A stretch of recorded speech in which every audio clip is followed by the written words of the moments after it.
Hi friends, welcome to my channel. இன்றைக்கி பார்த்தீங்கன்னா டே 26.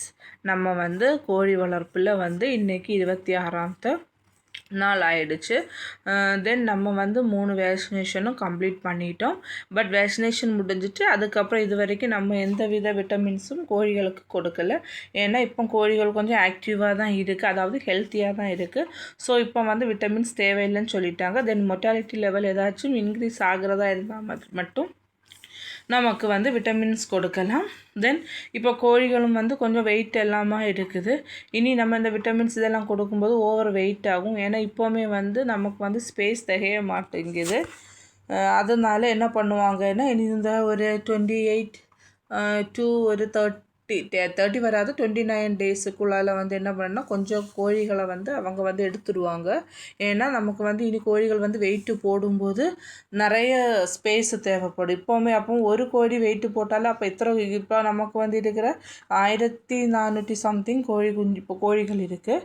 ஏன்னா மற்ற கோழிகள் எல்லாம் மொர்டாலிட்டி ஆகிடுச்சு, இறந்து போயிடுச்சு. ஸோ மிச்சம் இருக்க கோழிகளும் இந்த சேம் வெயிட்டு போடுறதுனால என்னென்னா ஸ்பேஸ் நமக்கு தேவைப்படும். அந்த மாதிரி ஸ்பேஸ் இல்லாத டைம் என்னதாகும்னா ஹீட்டு ஃபார்ம் ஆகும். ஸோ அந்த ஹீட் ஃபார்ம் ஆகிட்டாலே நமக்கு மொர்டாலிட்டி லெவல் இன்க்ரீஸ் ஆகிடும். அதனால தான் இப்போ நம்ம எந்த வித விட்டமின்ஸும் எதுவுமே நம்ம கொடுக்கல. இப்போ போகிற அதே வெயிட்டில் போயிட்டு இனி இப்போ ஒரு 2 or 3 டேஸில் கொஞ்சம் கோழிகளை பிடிச்சிருவாங்க. ஏன்னா இப்போ அது இப்போ ஒரு 300-400 கோழிகள் பிடிக்க சான்ஸ் இருக்குது. ஏன்னா இப்போ இப்போ மற்ற சிக்கன் ஐட்டம்ஸ் உங்களுக்கு தெரியல, இந்த சவர்மா, அல்ஃபாம் அந்த மாதிரி டைப்ஸுக்கு இந்த கிலோ வெயிட் கோழிகள் தான் தேவைப்படும். ஸோ அதுக்கு அவங்க பகுதி எடுத்துகிட்டு போயிடுவாங்க. மிச்சம் உள்ள கோழிகளுக்கு தான் இனி நம்ம ஃபினிஷர் கொடுக்க தொடங்குவோம். தென் விட்டமின்ஸும் கொடுக்க தொடங்குவோம். ஏன்னா அது வெயிட்டு போட வேண்டிய கோழிகள். அதெல்லாம் எடுத்துகிட்டு போகிறது ஒரு 35 to 40 டேஸுக்குள்ளால் மற்ற பேலன்ஸ் இருக்கிற கோழிகளை எடுத்துகிட்டு போயிடுவாங்க.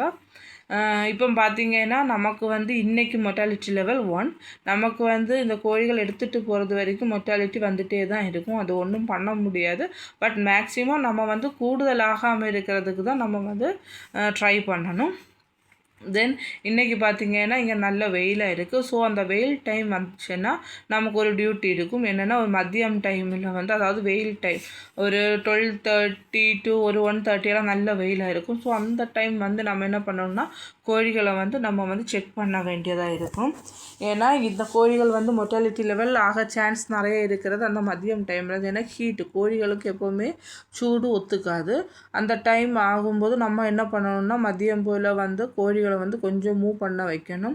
அந்த மூவ் பண்ணும்போது நம்ம போகும்போது கோழிகள் எது ஓடி போச்சுன்னா அப்படின்னா நம்ம போயிட்டே இருக்கும்போது கோழிகள் மூவ் ஆகும் இல்லை, அந்த மாதிரி ஆகிட்டுன்னா கோழிகள் நல்லா ஹெல்த்தியாக இருக்குதுன்னு அர்த்தம். அதே டைம் நம்ம கோழிகளை விரட்டி போயிட்டு இருக்கும்போது கோழி மூவ் ஆகாமல் அப்படியே உட்காந்துட்டுன்னா அது கொஞ்சம் வீக்கான கோழியாகும். அது மொர்டாலிட்டியாக நிறைய சான்ஸ் இருக்குது. அப்போ அது நம்ம என்ன பண்ணணும், உடனே இன்ஃபார்ம் பண்ண வேணும். ஏன்னா இங்கே வர அவங்கள்ட்ட இது ஏதாவது சூப்பர்வைசர் அவங்களுக்கு நம்ம இன்ஃபார்ம் பண்ணணும். ஸோ அவங்க அதுக்குள்ள ஒரு சொல்யூஷன் நமக்கு தந்துடுவாங்க. ஒன்று மெடிசினோ அல்லைங்க என்ன பண்ணலான்னு அவங்க சொல்லிடுவாங்க. தென் இது இந்த வெயில் டைம் மட்டும் நமக்கு ஒரு செக் பண்ண வேண்டிய ஒரு டியூட்டியாக இருக்கும். அதுவே இந்த குளிர் டைமாக இருந்தால் பிரச்சனை கிடையாது கோழிகளுக்கு. ஏன்னா குளிர் டைம் ஆகாமல் சூடு அவ்வளோவா வராது. ஸோ கோழிகள் கொஞ்சம் கூட வெயிட்டு போடவும் நல்ல சான்ஸ் உள்ள டைம் ஆகும். ஸோ இது மட்டும் நம்ம கொஞ்சம் பார்க்க வேண்டியதாக இருக்கும். அதுவும் இல்லாமல் இப்போ டே 25 எல்லாம் கழிஞ்சிட்டாலே நம்ம கொஞ்சம் கூட கேர்ஃபுல்லாக பார்க்கணும். ஏன்னா இந்த டைமில் எல்லாம் தான் மொர்டாலிட்டி லெவல் இன்க்ரீஸ் ஆக உள்ள டைமு. தென் அதுக்கப்புறம் எப்போவுமே நம்ம செய்கிற டியூட்டி கரெக்டாக செய்யணும். அதுவும் இல்லாமல் இப்போ கொஞ்சம் உங்களுக்கு இப்போ தெரியும், நான் காமிக்கிற காரணம் இந்த ட்ரிங்கருக்கு அடியில் எந்த மாதிரி இருக்குதுன்னு உங்களுக்கே தெரியும், எவ்வளோ கட்டி ஆகிட்டு இருக்கு. ஏன்னா இந்த கோழிகள் அந்த தண்ணி எல்லாம் தட்டி விடும்போது அதெல்லாம் தரையில் தான் விழும். தரையில் விடும்போது என்னதாகும்னா அந்த மரப்பொடிக்க கூட அந்த தண்ணி சேர்ந்து ஒரு மாதிரி கட்டி ஆகிடும். நம்ம அதை கிளறி விடாமல் இருந்துட்டோம்னா அது நல்ல ஸ்மெல்லாக இருக்கும். தென் கோழிகளுக்கு சீக்கிரம் இன்ஃபெக்ஷனும் வந்துடும். அதனால தான் நம்ம சொல்கிறது ஒரு எண்ணெய்க்கும் கிளறி விடணும். ஏன்னா இந்த இப்போ கோழிகள் வளர்கிறதுனால இந்த தண்ணியெல்லாம் கோழிகள் நிறைய சிந்தி விடும். ஏன்னா அதுக்கு அடியில் எல்லாம் போய் உட்காந்துருக்கும். அதுவும் இல்லாமல் நம்ம இந்த ட்ரிங்கரை அந்த கோழிகளுக்கு கழுத்து பகுதி அளவு வரைக்கும் நம்ம உயர்த்தி கட்டணும். இந்த ஒரு ரூல்ஸ். இது நான் மரபு என்றைக்கும் கிளறது நான் எல்லா வீடியோலையும் நான் சொல்லுவேன். ஏன்னா இது ஒன்றும் தான் நமக்கு இதில் இருக்கக்கூடிய கொஞ்சம் ஒரு பெரிய ஒரு வேலை, அல்லாமல் வேறு எதுவுமே கிடையாது. அப்படி பண்ணால் தான் ஸ்மெல்லும் வராது, தென் இன்ஃபெக்ஷனும் ஆகாது. அதுக்கப்புறம் இன்னையோட மெட்டாலிட்டி லெவல் வந்து 1 இருக்குது. இப்போ வந்து டெய்லி 1 வச்சு போயிட்டு தான் இருக்குது. இப்போ டோட்டல் பார்க்கும்போது நமக்கு வந்து ஒரு 65 மொர்டாலிட்டி இருக்குது. பட் அது ஒன்றும் பண்ண முடியாது, அது வரது தான். பட் நம்ம அது வந்து கூடுதல் ஆகாமல் நம்ம பார்த்துக்கணும். தென் அதுக்கப்புறம் வந்து இப்போ வந்து நம்ம வந்து ஸ்டார்டரில் தான் போயிட்டு இருக்கோம். ஒரு டே 29 கழிஞ்ச அப்புறம் தான் வந்து, அதாவது இந்த கோழிகள்லாம் சொன்னேன்ல, இந்த தேவையான கோழிகள் அவங்க பிடிச்சிட்டு போன அப்புறம் தான் நமக்கு என்ன கொடுப்பாங்கன்னா ஃபினிஷர் கொடுப்பாங்க.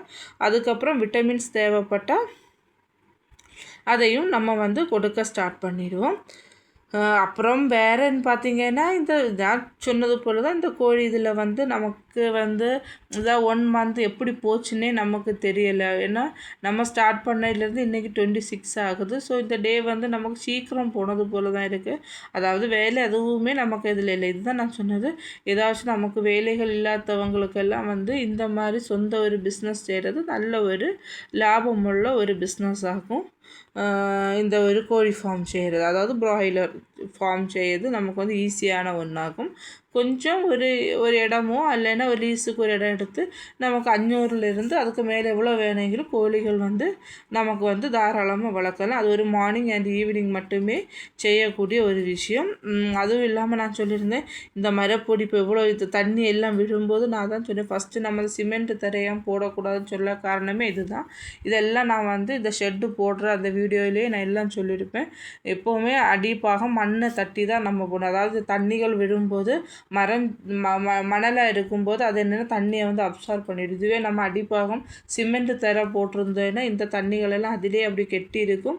தென் அது வந்து ஸ்மெல்லும் கூடுதலாகும். இதுக்கு தான் வந்து நம்ம ஷெட்டு போடும்போது அது வந்து தரப்பகுதி மண் அடித்து போடணும்னு சொல்ல காரணம். இதெல்லாமே வந்து நான் ஷெட்டு போடுற அந்த வீடியோவிலேயே, நான் ஃபஸ்ட்டு உள்ள வீடியோவிலே இது எல்லாமே வந்து கிளியராகிட்டு நான் இன்ஃபர்மேஷன் தந்திருப்பேன். ஸோ இதே போல் ஏதாச்சும் யாராவது ஷெட்டு போடுறதா இருந்தால் அவங்களுக்கு வந்து இந்த வீடியோஸ் எல்லாம் கொஞ்சம் ஹெல்ப்ஃபுல்லாக இருக்கும். அப்புறம் இன்றைக்கி டே 26 பரவாயில்ல, விட்டமின்ஸ் கொடுக்குற டைம் அவங்க சொல்லுவாங்க, அந்த டைம் நமக்கு கொடுத்தா போதும். இப்போ கோழிகள் வந்து கொஞ்சம் நல்ல ஆக்டிவாக தான் இருக்குது. ஓகே, இன்றைக்கி வேறு எதுவும் கிடையாது. நம்மளோட ஒர்க்கை நம்ம வந்து மனசார சந்தோஷத்தோடு செய்தால் தான் நமக்கு அதுக்கான பலன் கிடைக்கும். தேங்க்யூ.